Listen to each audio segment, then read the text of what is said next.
क्या बात है बेटा, सब ठीक तो है ना? शर्मिला जी अपनी बेटी कनिका को उदास देख बोली। हाँ मम्मी, बस ठीक ही है, कनिका ने अनमना सा जवाब दिया। साहिल कनिका का मंगेतर। साहिल ने कुछ कहा क्या? शर्मिला जी ने फिर पूछा। मम्मी वो वैसे भी कहता ही है, सुनता तो कुछ वैसे भी नहीं है, कनिका उदास होकर बोली। ओ, शर्मिला जी के मुंह से केवल इतना निकला, पर बेटी की उदासी बहुत कुछ बयां कर रही थी। पर उस वक्त बात आई गई हो गई। अभी 1 महीना पहले ही उसका रिश्ता साहिल से तय किया गया था। कनिका के पापा अजय, हालांकि कनिका कॉलेज के समय से ही आदित्य को पसंद करती थी। ये बात जब घर वालों को पता लगी तो भूचाल आ गया। गैर बिरादरी के लड़के से बेटी ब्याह कर हमें अपनी नाक नहीं कटवानी है, लोग क्या कहेंगे कि लड़की में कमी होगी, तभी अपनी बिरादरी का लड़का नहीं मिला। कनिका की दादी माया ने गुस्से में कहा। और नहीं तो क्या कनिका, तुम्हें पढ़ने नौकरी करने की इजाज़त इसलिए नहीं दी गई थी कि तुम अपनी मनमानी करो। तुम्हारी शादी वहीं होगी जहाँ मैं चाहूँगा, और मैंने तुम्हारे लिए एक लड़का देखा है जो हमारी बिरादरी के अच्छे खासे परिवार से ताल्लुक़ रखता है। अजय जी ने अपना फैसला सुनाया। कहीं कुछ दरक सा गया कनिका के भीतर।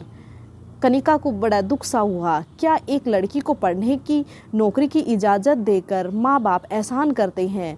माना उन्होंने जन्म दिया, पाला पोसा, पर पढ़ाई तो हर किसी का मौलिक अधिकार है। रही मनमानी की बात, मैंने तो घर में सबको बताया है, खुद से थोड़ी शादी की है।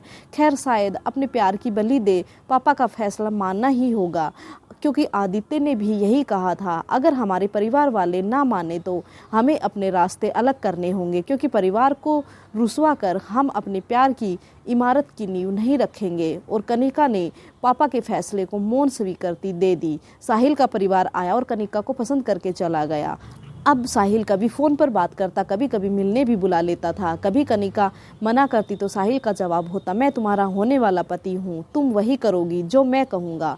बाहर जा, साहिल उसकी पसंद को कोई तवज्जो नहीं देता। अपनी पसंद का खाना, अपनी पसंद का घूमना, कभी कभी तो वो कनिका के कपड़े तक बोल देता, उसे पसंद नहीं ऐसे कपड़े, तो अब कनिका ऐसे कपड़े ना पहने।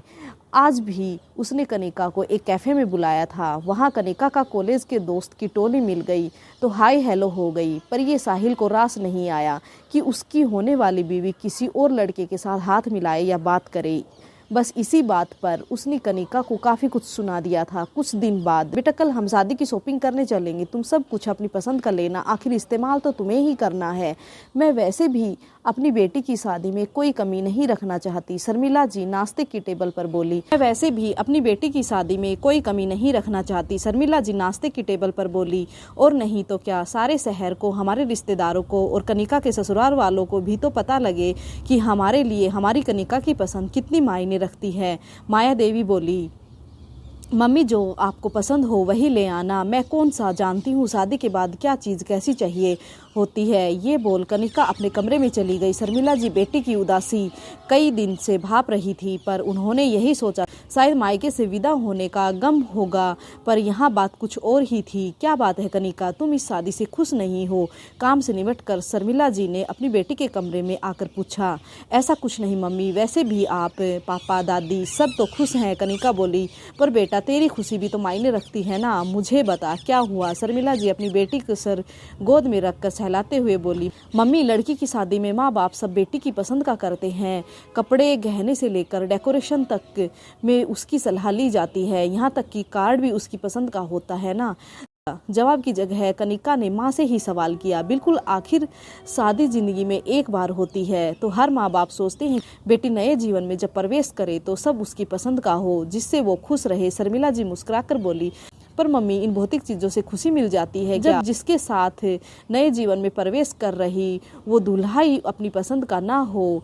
कनिका ने उदासी से कहा, बेटा इन बात का अब क्या फ़ायदा, मुझे तो लगा था तू आदित्य को भूल गई है। शर्मिला जी चिंतित हो बोली, मम्मी जब से मेरा साहिल से रिश्ता हुआ है मैं आदित्य से कोई मतलब नहीं रखा, क्योंकि वो भी यही बोलता था अगर हमारे माँ बाप हमारी शादी को तैयार ना हुए तो हम वहीं शादी करेंगे जहाँ वो चाहेंगे। मम्मी मैंने साहिल को ही अपना सब मान लिया था, पर उसे पत्नी नहीं चाहिए, एक ऐसी कठपुतली चाहिए जो उसकी मर्जी से नाचे, वो चाहे तो हंसे, वो चाहे तो बोले, और किससे बोले वो भी वही तय करेगा। कनिका बोली, और उसने उन्हें साहिल से मुलाकात की सभी बातें बताई।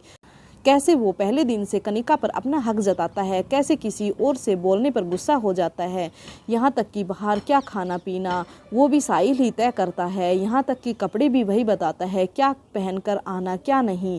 मम्मी मेरा दम घुटने लगा है इस रिश्ते में, कनिका ये बोल रो दी। शर्मिला जी हैरान थी, ऐसे कैसे बेटी इतनी लंबी जिंदगी जिएगी घुट घुट कर, क्या बेटी होने की ऐसी सजा मिलेगी कनिका को? नहीं, वो ऐसा नहीं होने देगी। सुनिए, आप लड़के वालों को मना कर दो, हम उनके बेटे से अपनी बेटी का विवाह नहीं कर सकते। शर्मिला जी बाहर आकर अपने पति से बोली, दिमाग खराब है तुम्हारा? अब क्या आफत आई है? सब सही चल रहा है, दोनों एक दूसरे से मिल रहे हैं, जान पहचान भी गए हैं एक दूसरे को, अब रिश्ता तोड़ने का तुक क्या है? सारी रिश्तेदारी में बिरादरी में नाक कट जाएगी, फिर कौन शादी करेगा हमारी बेटी से? अजय जी चिल्लाकर बोले, आदित्य से होगी हमारी बेटी की शादी। शर्मिला जी दृढ़ता से बोली, क्या मैं जान सकता हूँ गैर बिरादरी में बेटी की शादी पर खानदान की नाक कटा तुम्हें क्या मिलेगा? बिरादरी वाले क्या कहेंगे, सोचा है कभी? अजय जी चिल्लाए, कल को हमारी कनिका ने घुट घुट कर जान दे दी या उसे कुछ हो गया तो आपकी बिरादरी वाले आ जाएंगे क्या उसे लौटाने? शर्मिला जी भी ऊंची आवाज में बोली, मतलब क्या तुम्हारा?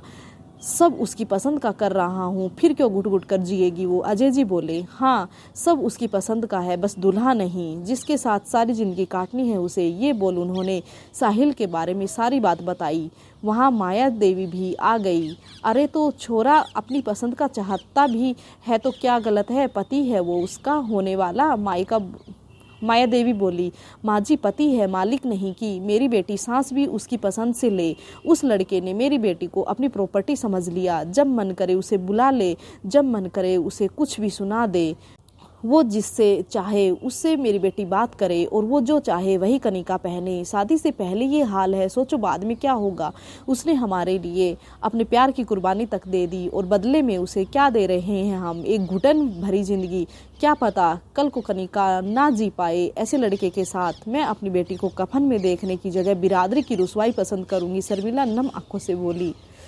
अजय जी को ये सब सुन एक धक्का सा लगा। उनकी लाडली किस मानसिक तनाव से गुजर रही होगी, शायद उसका अंदाजा होने लगा उन्हें। वो भी बिना कुछ बोले बेटी के कमरे की तरफ बढ़ गए। पीछे पीछे शर्मिला जी और माया देवी भी चल दी। पापा आप? दूसरी तरफ अनमनी सी लेती कनिका ने सर पर जब उन्होंने हाथ फेरा तो पलट कर कनिका बोली, बेटा मुझे माफ़ कर दे, मैं गलत था जो सोचता था बेटी अपनी पसंद की चीज़ों से खुश रहेगी ससुराल में। भूल गया था रहना उसे इंसान के साथ है, सामान के साथ नहीं। अजय जी बोले, वो पापा ऐसा कुछ नहीं। कनिका कभी पापा कभी मम्मी कभी दादी को देखते हुए बोली।